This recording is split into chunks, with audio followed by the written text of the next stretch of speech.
Hər kəs salam, Kripto Azərbaycan izləyiciləri yeni bir video ilə daha qarşınızdayım. Bu gün dostlarım, güclü tərəfdaşı olan proyektlərin niyə görə dibə vurmasından danışacağıq. Yəni bu gün baxırıq ki, məsəl üçün Space and Time tokeni Microsoftla işbirliyi var. Microsoft ki, yəni dünyanın ən böyük şirkətlərindən biridir. Ancaq Space and Time proyektinin qrafikinə baxdığımızda görürük ki, bu token 15 sentlə bazara girib və 2 sent yarıma qədər hal-hazırda qiymətinin düşdüyünü görürük. Yəni ortalama nə qədər 83%-lıq bu qədər güclü tərəfdaşı olmağına baxmayaraq bir düşüş yaşayıb. Əlbəttə ki, bu videoda bu işin əsasən mətbəxindən danışacağıq ki, arxa planda kriptolarda nələr baş verir.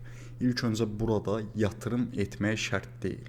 Başa düşdünüz yoldaşlar. Çalışın kriptovalyutaları anlamağa, başa düşməyə cəhd edin. Ondan sonra bütün daşlar sizdə bir-bir yerinə oturacaq. Burada gördüyünüz kimi elə Space and Time. Məsəl üçün belə bir valyuta var və bunun tərəfdaşı Microsoftdur. Microsoftun bunun tərəfdaşı olmağına baxmayaraq qrafikinə baxdığımızda hal-hazırda token ən dip səviyyəsini yaşayır. Yəni güclü birjalarda varmı? Əlbəttə ki, Binance-da var, Coinbase-də var, Bybit-də var, Bitget-də var, Gate.io-da var. Yəni ən güclü birjalarda belə listelənməsinə baxmayaraq yenə də qrafikinə baxdığımızda və düşüş faizinə baxdığımızda düşünün ki, bazara girdikdən bu yana, məsəl üçün bu tokeni 100 dollarlıq bazara girəndə satın almışdınızsa əgər, əlinizdə sadəcə və sadəcə 17 dollar, 100 dollar pul qoymusunuzsa, hal-hazırda dollar dəyəri 17 dollar Space and Time tokeni qalıb. Niyə? Nə baş verir burada? İlk öncə bunu deyim ki, dostlarım, bu tərs güclü arxasında tərəfdaşı olan bütün proyektlərin əksəriyyətinə, məsəl üçün Ensoya baxsaq, Space and Time-a baxsaq və adlarını saymadığım bir çox proyektlərə baxsaq, görəcəyik ki, qrafiklər bax, eyni bu şəkildə gedir. Qısaca, arxa planlarda nə baş verir? Elə gəlin birinci birjadan danışalım. Bax, Binance birjası, Coinbase birjası, Bybit birjası, Gate.io birjası, Bitget birjası və adlarını saymadığım daha onlarla birjalar var. Bu valyutalar bazara çıxanda təbii ki, birjalarda listelənir. Məsələn, bunun market capi bazara çıxanda hardasa bir 200 milyon dollara yaxın bir market capi var idi. Elə buradan market capinə baxa bilərik. Gördüyünüz kimi 219 milyon dollar market caplə bazara çıxıb, yəni bu tokenin ümumi içində olan pul miqdarı 219 milyon dollar olub. Və bu gün baxdığımızda isə market capində 35 milyon dollar pul qalıb. Yəni bu 100 ortada nə qədər? Hardasa bir 190 milyon dollar falan ortada deyək ki, pul yoxdur. Bu pul hara gedir? Necə gedir? İlk öncə dostlarım, burada gördüyünüz hər bir birja bu token listelənəndə bu tokenden pul alır öz birjalarında listələməsi üçün. Məsəl üçün, nümunə olaraq bu qiymətlər deyirəm. Binance-da listelənəcəksə 20 milyon dollar spot üçün pul ödəyir. Həmçinin futures üçün pul ödəyir. Həmçinin Bybit spotunda əgər Space and Time listelənəcəksə 10 milyon Bybit'e pul ödəyir və ya Bitget'i olsun, Gate.io'su olsun. İndi bəzi birjalara Maxi ən ucuz birjadır. Maxi'də listelənən token 30 min dollardır, 20 min dollarda ekstradan öz tokeni verirsən onlara. Deyək ki, bu token Binance-da listelendi, düzdürmü? 10 milyon dollar ödədi və bu token Binance-a çıxdı. Bundan sonra nə baş verir? Dostlarım, bunun müəyyən miqdarını token olaraqdan Binance bunların əlindən tutur, alır. Başa düşdünüz?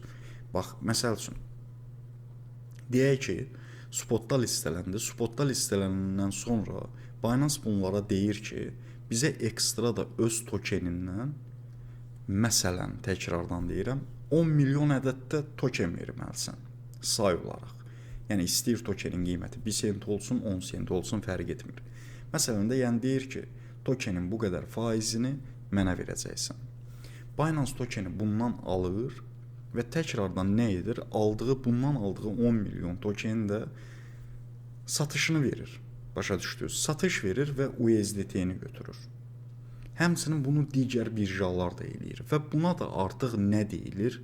Buna keçid dövrü deyilir dostlarım. Yəni bir kriptovalyutada gördüyünüz kimi bu mərhələləri kriptovalyutalar buna görə keçir də. Yəni 100 milyonlarla dollar pulu ilk öncə proyekt sahibləri bir sözlə birjalara yedizdirir və ya reklamlara yedizdirir. Məsələn, mən deyək ki, bu token gəlir bizim mail adresimizə yazır. Deyir ki, bizim tokeni tanıt. Bir də qiyməti denəndə, yəni neçəyə bizim tokenin reklamını apara bilərsən. Sən də deyirsən ki, indi özümdən götürürəm. Deyək ki, mən buna deyirəm ki, 2500 dollara sizin tokeni öz kanalımda reklam edərəm. Razılaşırıq, bu mənə 2500 dollarlıq öz tokenindən verir. Mən bu malı reklam edəcəm axı, düzdürmü? Mənə əsas bunun tokeni yox, bunun pulu lazımdır. Təbii ki, videodan sonra Space and Time tokenini alıram və aldığım kimi də nə edirəm dostlarım? Satıram. Başa düşdünüz? Bu da hardan gedir? Bax, buradakı market cap'dən. Bunlar Binance-ın pulunu hardan ödəyir? Bax, buradakı market cap'dən. Yəni, burada market cap sözünü görürsünüzsə, buradakı market cap'i adamlar ilk mərhələdə birjalara paylayır. Adamlar ilk mərhələdə bunu baxın, Twitter reklamları var və ya işçilərinin hər ay pulları var, yəni komandalarının hər ay pulları var. Ekstradan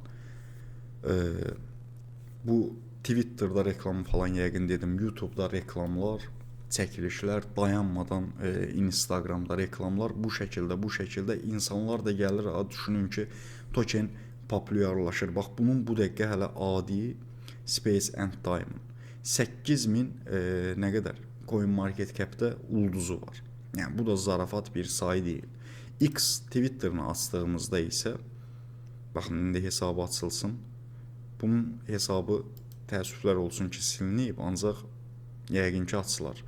Twitter'da da bunların reklamları gedir. Bax, ENSO olsun. ENSO valyutası. Həmçinin baxın dostlarım, bu da bu şəkildədir. Yəni gördüyünüz əksər kriptovalyutalar, yeni çıxan kriptovalyutalar.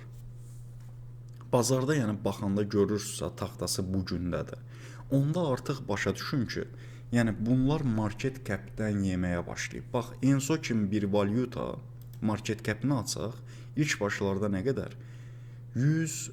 Hardasa 114 milyon dollar market cap'lə listelənib. Düşünün ki, 114 milyon dollar puldan sadəcə nə qədər yerdə? 14 milyon dollar market cap qalıb. Yəni 100 milyon dolları birjalara gedib. İndi listelənən birjalara da baxın da, Binance, Upbit, Bybit, Bitget, Gate.io, KuCoin, Mixi, BingX və adlarını saymadığımız daha onlarla birja. Bütün birjalarda və ekstradan bunun reklamları da var axı. Bu hər gün reklamlara da bu adamlar pul ödəyir axı. Ona görə ilk öncə kriptovalyutaların market cap'ini yeyirlər. Başa düşdünüz dostlarım? Yəni bu belə deyim də ENSO-nun başında duran adamlar hal-hazırda ENSO-nun market cap'indən istifadə edir. Yəni bunu ya düzgün necə deyim, bu prosesi yerinə yetirirlər. Əgər ki, düzgün bu prosesi yerinə yetirsələr, biz bu kriptovalyutadan qazanmış oluruq. Yox, əgər bunu düzgün yerinə yetirməsələr, yəni düşünün ki, bizim pullarımız sıfıra bərabər olur. Eynən baxın, ENSO-nun düşüş faizini görürsünüz, 88%. Təkrardan biz bunun nəyin gözləyirik? Birinci ATH-ın. ATH-ından sonra təbii ki, bunlar axı biz pulumuzu axı bunların ideyasına yatırmışıq. Bax, burada məsələ artıq budur. Yəni sən bir kriptoya yatırım edəndə sən bir ideyaya yatırım edirsən və əlindəki dolları adamlara verirsən bunlara və sən də onun qarşılığında bunların tokenlərinin müəyyən bir hissəsini alırsan. Artıq bu adamlar sənin pulunu birjaya mı verər, reklama mı verər və ya daha böyümələri üçün yeni sistem mi yaradarlar? Yəni bunu artıq o komandanın özü bilir. Yəni o proyektin pulunu necə istifadə edəcəyinə özləri qərar verir.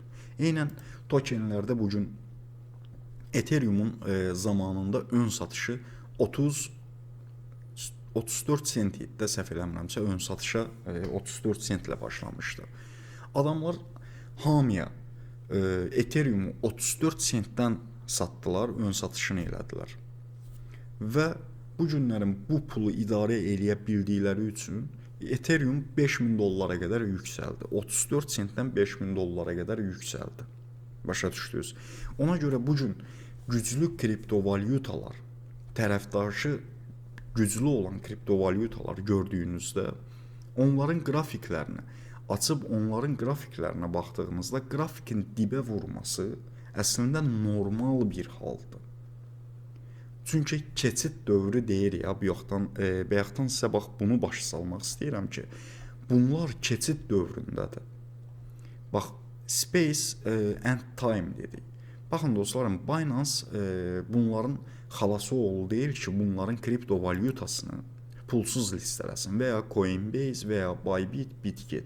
Bunların hamısının spot listələmə qiyməti olur. Futureslərində listələmə qiyməti olur. Niyə?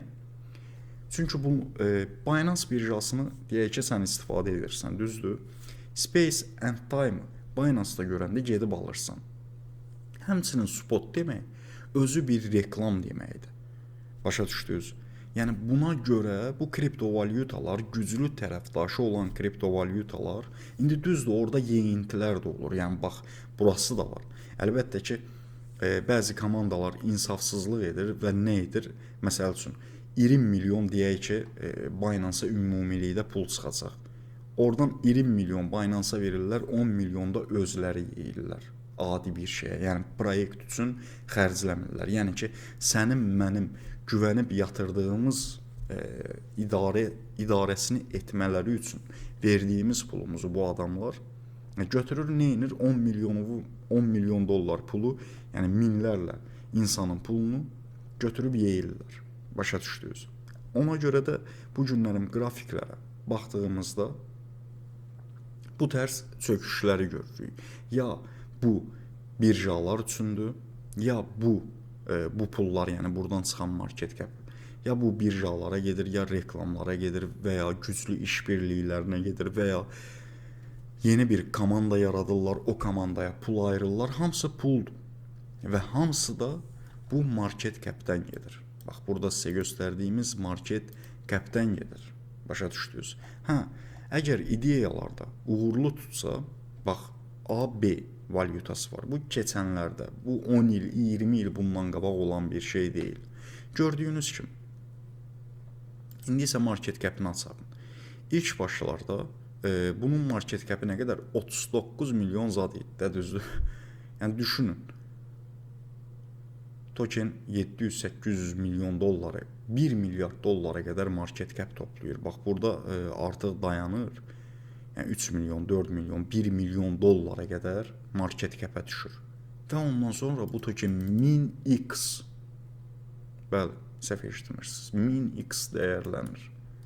Ki bu günlərində, bax, kriptovalyutalardan, yatırım etdiyimiz proyektlərdən əslində gözlədiyimiz performanslar budur. Yeni kriptovalyutalarında düşüş səbəbi nə idi? Əlbəttə sizlərə göstərdiyimiz necə deyim, qayda ilə bu olunur. Yəni bu prosesləri buna görə sizlərə göstərirəm ki, dostlarım, əsas kriptovalyutaları başa düşəsiz, anlayasınız, bildiniz necə, öyrənəsiz, tam dərk edəsiz. Bax, biri var, riski düzgün yerə etmək. Okey, bu riskin sonunda əlbəttə ki, qazanmaq da var, itirmək də var. Ancaq biləsən də nəyə risk eləyirsən və nəyə yatırım eləyirsən, bu yatırımın sonunda nələr baş verə bilər. Yəni bunların hamısını bilirsən, tam dərk edirsən, ondan sonra kripto dünyasına öz addımını atırsan. Belə bu videomuzda bu qədər idi. Videonu bəyənərək siz də Kripto Azərbaycan kanalına dəstək ola bilərsiniz. Sağ olun, hələlik.